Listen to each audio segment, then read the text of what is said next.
एक छोटे से गांव में एक नटखट लड़का रहता था जिसका नाम मोहन था। मोहन को चित्र बनाना बहुत पसंद था, लेकिन उसके पास अच्छी पेंसिल नहीं थी। उसकी पेंसिल हमेशा टूट जाती थी या इतनी छोटी हो जाती थी कि उसे पकड़ना मुश्किल हो जाता था। एक दिन जब मोहन उदास होकर नदी किनारे बैठा था तो अचानक एक बूढ़े बाबा वहां आए। उनके हाथ में एक चमचमाती पेंसिल थी।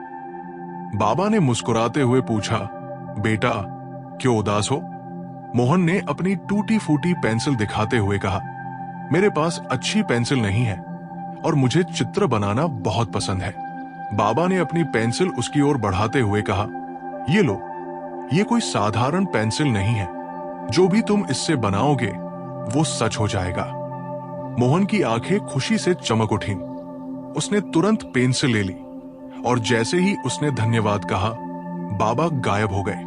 घर लौटते ही मोहन ने पेंसिल से एक आम का पेड़ बनाया। अचानक कागज से एक असली आम का पेड़ निकल आया जिसमें ढेर सारे मीठे आम लटके हुए थे। मोहन खुश होकर आम खाने लगा। अगले दिन वो पेंसिल लेकर अपने दोस्त गोपाल के पास गया। उसने उसे जादुई पेंसिल के बारे में बताया, लेकिन गोपाल को विश्वास नहीं हुआ।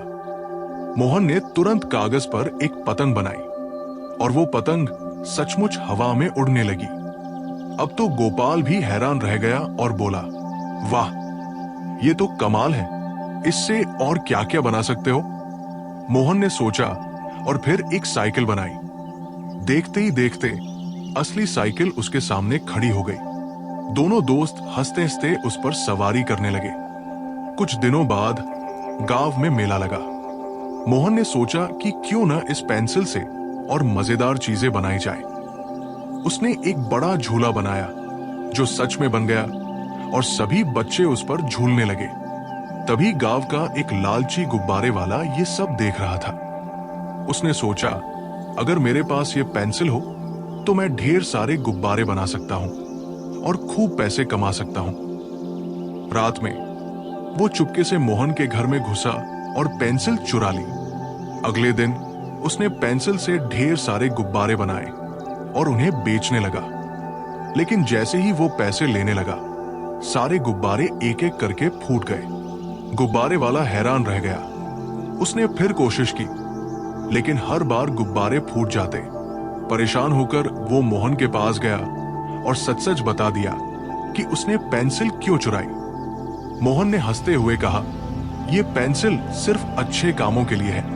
अगर कोई इसका गलत इस्तेमाल करेगा तो ये काम नहीं करेगी। गुब्बारे वाले ने अपनी गलती मानी और माफी मांगी।